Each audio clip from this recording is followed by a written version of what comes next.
नमस्कार दोस्तों, स्वागत है आपका हमारी कहानियों की दुनिया में। क्या आप तैयार हैं एक नई और रोमांचक कहानी सुनने के लिए? तो चलिए शुरू करते हैं। हॉरर कहानियां थी। कौन थी वो? मैं 8 महीने की प्रेग्नेंट थी और अपनी डिलीवरी के लिए अपने मायके गई थी। माँ ने मुझे फोन पर बताया, घर के पीछे की तरफ जो खाली जमीन थी ना, वहां पर एक नया कमरा बनवा लिया है। इतने सालों के बाद जैसे ही अपने घर में कदम रखा, कुछ अलग सा लगा। माँ, ये घर के पीछे की तरफ नया कमरा बनवाने की क्या जरूरत थी? अरे बेटा, घर के पीछे दूर दूर तक खाली जमीन है। तेरे पापा को कई दिनों से लग रहा था कि यहाँ पर एक कमरा बनवा लेंगे तो ताजा हवा मिल जाया करेगी। अब तो ये सब छोड़ और चल जल्दी से दूध पी ले। माँ, मैं थोड़ी देर में पी लूंगी, आप सो जाओ। मैंने दूध का गिलास उठाकर उस खिड़की में रख दिया। पता नहीं कब आंख लग गई। अचानक से खिड़की के पल्लों के खड़कने की तेज आवाज आई। दूध का गिलास धड़ाम से जमीन पर आ गिरा। जमीन पर गिरते ही दूध का रंग लाल हो चुका था। मैंने खिड़की से झांक कर बाहर देखा। चारों तरफ धूप अंधेरा था। उस अंधेरे की तरफ से कुछ आवाजें आ रही थी, जैसे छोटे बच्चे आपस में खिलखिलाकर मस्ती कर रहे हो।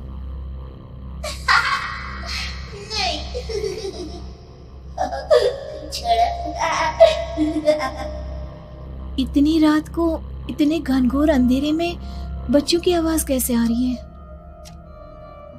घड़ी में वक्त देखा तो ठीक 12 बजे थे। देखकर मैं सन्न रह गई। बुरी आत्माओं और भूतों की कई कहानियां मैं सुन चुकी थी। वक्त भी कुछ ऐसा ही था। ऊपर से मैं प्रेग्नेंट।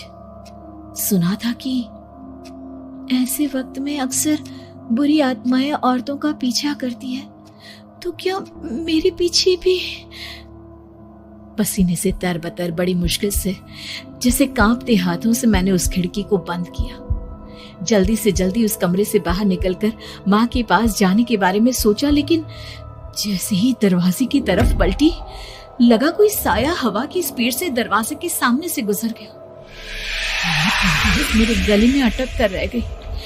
मैं जोर से चीख कर माँ को बुलाना चाहती थी, लेकिन वो आवाज खुद मेरे कानों तक नहीं पहुंच पा रही थी। तो माँ तक कैसे पहुंचती? खिड़की के पल्ले एक बार फिर तेज हवा के झोंके से धड़ाम करके खुल गया और पूरी ताकत से मैं चीख पड़ी। जानती थी मेरी चीख की आवाज सुनकर कुछ ही सेकंड में माँ वहां पहुंच जाएगी, लेकिन ऐसा कुछ हुआ ही नहीं। मेरा कलेजा डर के मारे फटा जा रहा था। आखिर माँ ने मेरी आवाज क्यों नहीं सुनी?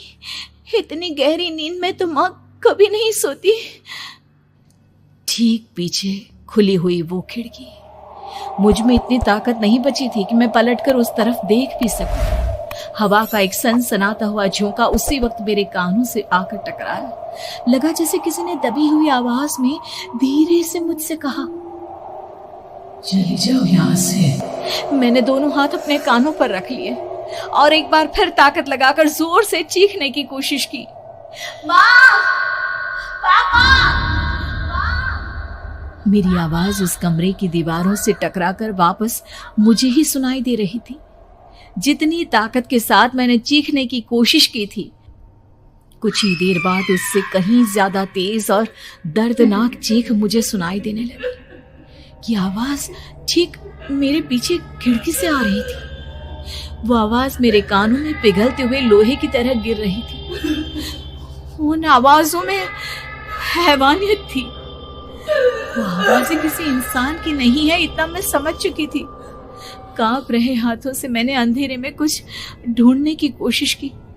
तभी अचानक मेरा हाथ बेड पर रखी टॉर्च पर पड़ा। किसी तरह ताकत लगाकर टॉर्च का बटन ऑन किया, लेकिन ये क्या? सामने दरवाजे पर 3 छोटी लड़कियां खड़ी हुई थी। उनके हाथ में स्टील के चमचमाते हुए चाकू थे। मैं घबराकर लड़खड़ाई और पीछे की तरफ हटी, लेकिन तब तक वो मेरे पास आ चुकी थी। उनकी गर्दन टेढ़ी थी और उनके हाथों के वो चाकू मेरे पेट को निशाना बनाने को तैयार। मैं जोर से चीखी, नहीं, छोड़ दो मेरे बच्चे को, मत मारो, मत मारो, छोड़ बच्चे को। सोनाली, सोनाली क्या हुआ बेटा? तू इतनी डरी हुई क्यों है? उठ बेटा, क्या हुआ? हड़बड़ाकर मैंने अपनी आंखें खोली। देखा तो दिन निकल आया था। माँ मुझे जगा रही थी। मेरा चेहरा पूरा पसीने से लथपथ था। क्या हुआ बेटा? तुमने कोई बुरा सपना देखा क्या? मैं अभी तक अपने पूरे होश में नहीं थी। वो मेरे बच्चे को मार देगी माँ। वो लड़की मेरे बच्चे को। मैंने घबराकर अपने पेट को छुआ। सब कुछ ठीक था।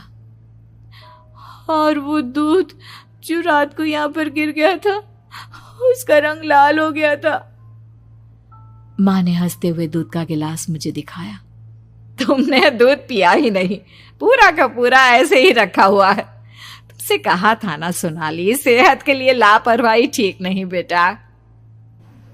लेकिन मैंने तो सब कुछ अपनी खुली आंखों से देखा था। ये सपना कैसे हो सकता है?